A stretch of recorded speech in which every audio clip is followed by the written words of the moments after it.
चाय जो है ना आपके देश का उत्पादन नहीं है। पहली बात जानकारी के लिए बता दूं, अंग्रेज आए थे जब इस देश में तो चाय का पौधा साथ में लाए थे और उन्होंने भारत में कुछ ऐसे स्थान हैं जो अंग्रेजों के अनुकूल, जहां ठंड ज्यादा पड़ती है, उन स्थानों पर पहाड़ियों पर चाय के पौधे लगवा दिए तो उसमें से चाय होने लगी। अंग्रेज अपने साथ चाय लेके आए थे, भारत में चाय कभी हुई नहीं। 1750 के पहले इस देश में एक भी चाय का कहीं नामो निशान नहीं था। ब्रिटिशर्स आए ईस्ट इंडिया कंपनी लेकर, तो उन्होंने चाय के बागान लगाए, उन्होंने अपने लिए लगाए। क्यों लगाए? चाय एक मेडिसिन है, इस बात को ध्यान से सुनिए। चाय एक मेडिसिन है, लेकिन सिर्फ उन लोगों के लिए जिनका ब्लड प्रेशर लो रहता है।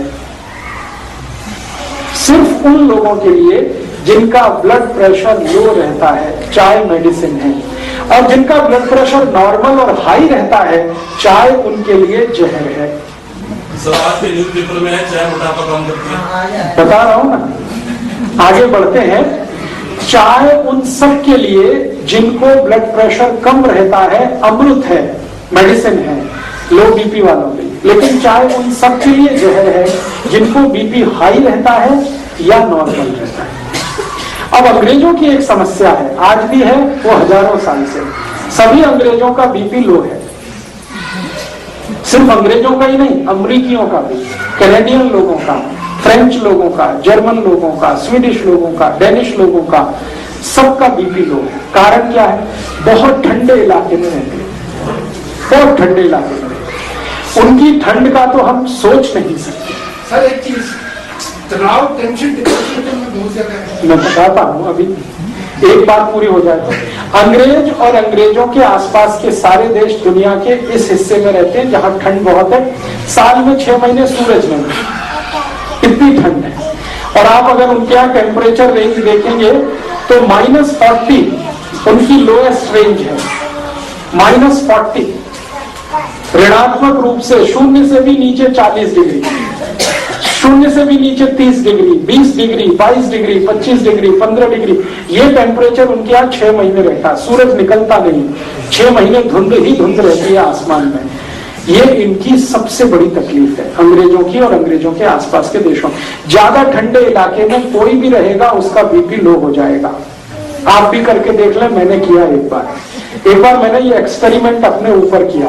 बर्फ मंगाया मैंने, वो बर्फ की सिल्ली आती है ना, वो मंगाई और चारों तरफ सिल्ली लगा के अंदर में लेट गया। लेटने से पहले मैंने मेरा बीपी चेक कर लिया और लेट गया।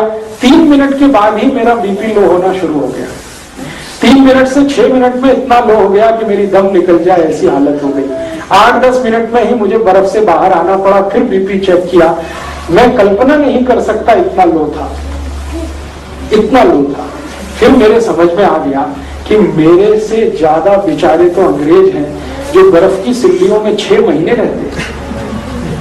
चारों तरफ बर्फ रहती है, छत पे बर्फ रहती है, सड़क पे बर्फ रहती है, इधर बर्फ रहती है, उधर बर्फ रहती है। इतनी बर्फ होती है कि गाड़ियां बर्फ में दब जाती हैं। फिर उनको स्पेशल अभियान चलाना पड़ता है बर्फ को तोड़ने का। सारी सरकारों का बड़ा बजट तो बर्फ तोड़ने में खर्च होता है, कनाडा, अमेरिका वगैरह में। तो वो लोग सच में बर्फ में ज्यादा रहते हैं, ठंड बहुत है, ब्लड प्रेशर बहुत लो होता है। अब तुरंत ब्लड को स्टिमुलेंट चाहिए। अगर बीपी लो हो गया, इतनी ठंड पड़ गई, स्टिमुलेंट चाहिए तुरंत बीपी बढ़ाने के लिए, तो चाय उसमें सबसे अच्छी है। दूसरे नंबर पे कॉफी। तो चाय और कॉफी उन सबके लिए बहुत अच्छी है जो ठंड वाले इलाके में रहते हैं।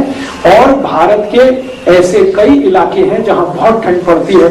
अगर मैं जम्मू कश्मीर में जाकर ये व्याख्यान दूंगा तो लोगों से कहूंगा चाय पियो, कॉफी भी पियो, क्योंकि उनके लिए वो मेडिसिन है। आपको अगर मैं लेक्चर करूंगा तो आपको बोलूंगा आप मत पियो, क्योंकि आप इतने बर्फ वाले इलाके में नहीं रहते। आपके यहाँ थोड़ी ठंडी है, वो भी साल में 10-15 दिन की है।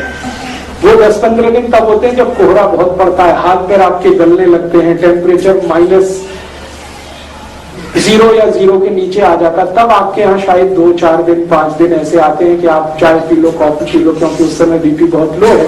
लेकिन पूरे साल चाय पीना और every time is T time, ये सबसे खतरनाक है। सुबह उठते ही चाय पीना, कई लोग तो कहते हैं चाय नहीं पिएंगे तब तो पॉटी भी नहीं कर सकते, ये तो बहुत खतरनाक है। ये तो बहुत सारा। इसलिए उठते ही चाय पीने का अगर आपकी आदत है तो इसको बदलिए, नहीं तो क्या होगा मैं आपको बताता हूं। अगर लो बीपी आपको नहीं है और ब्लड प्रेशर नॉर्मल है, चाय पीना आप जारी रखते हैं, धीरे धीरे हाई होना शुरू होगा और वो हाई होते होते फिर आपको गोलियों तक लेके जाएगा। फिर डॉक्टर कहेगा बीपी लो करने के लिए गोलियां खाओ, और जिंदगी भर चाय भी पियो, जिंदगी भर गोलियां भी खाओ। तो डॉक्टर ये नहीं कहेगा कि चाय छोड़ दो, वो कहेगा गोलियां खाओ, क्योंकि गोलियां बिकेंगी तो उसको भी कमीशन मिलने वाला है। तो आप या तो डिसाइड कर लो कि जिंदगी भर ब्लड प्रेशर की गोलियां खा के जिंदा रहना है तो चाय पीते रहिए, और अगर जो नहीं खानी है तो चाय पहले छोड़िए। दूसरी एक जानकारी और दूं कि आपका पेट बहुत अम्लीय होता है, आप जानते हैं, क्योंकि हम गर्म देश में रहने वाले लोगों का जो पेट है वो नॉर्मल एसिडिटी से थोड़ा ऊपर रहता है। ठंड वाले लोगों का नॉर्मल एसिडिटी से भी बहुत नीचे रहता है, माने उनका जो ब्लड है उसकी एसिडिटी अगर हम नापें यूरोप और अमेरिका के लोगों की और हमारे ब्लड की एसिडिटी नापें, दोनों में अंतर है। अगर हम पीएच स्केल को जानते हैं तो हमारा ब्लड जो है ना वो 7.5 के आसपास, 7.4, 7.3, कभी कभी 7.2, कभी 6.8 तक चला जाता है एसिडिटी में। लेकिन यूरोप और अमेरिका में तो +8 और 8 के आगे रहता है। तो उनका ब्लड जो है ना थोड़ा सा एल्कलाइन है यूरोपियन लोगों का, और चाय एसिडिक है। तो एल्कलाइन ब्लड को थोड़ा एसिडिक करने में चाय उनको मदद करती है, इसलिए उनके लिए वो मेडिसिन है। हमारा ब्लड पहले से ही थोड़ा एसिडिक है और पेट भी हमारा एसिडिक है, और हम चाय पी के और ज्यादा एसिडिक उसको बनाते हैं और ज्यादा अम्लीय बनाते हैं, तो जीवन का सर्वनाश करते हैं।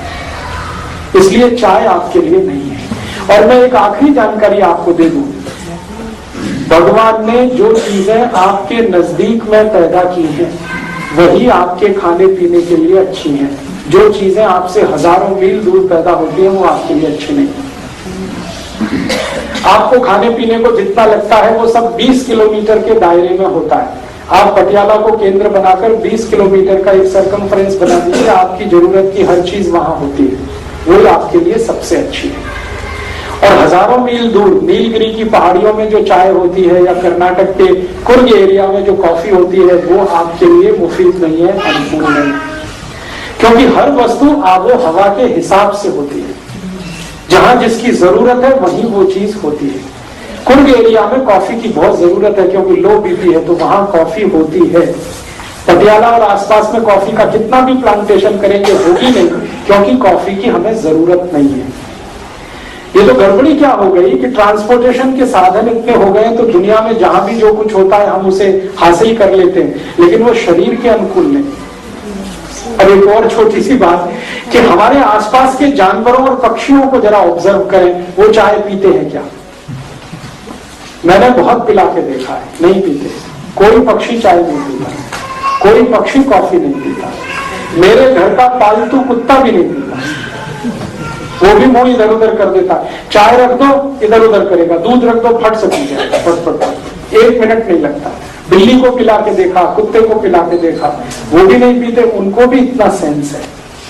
हम तो इतने सेंसलेस हो गए, अपने को समझते तो बहुत होशियार हैं कि हम बहुत इंटेलिजेंट।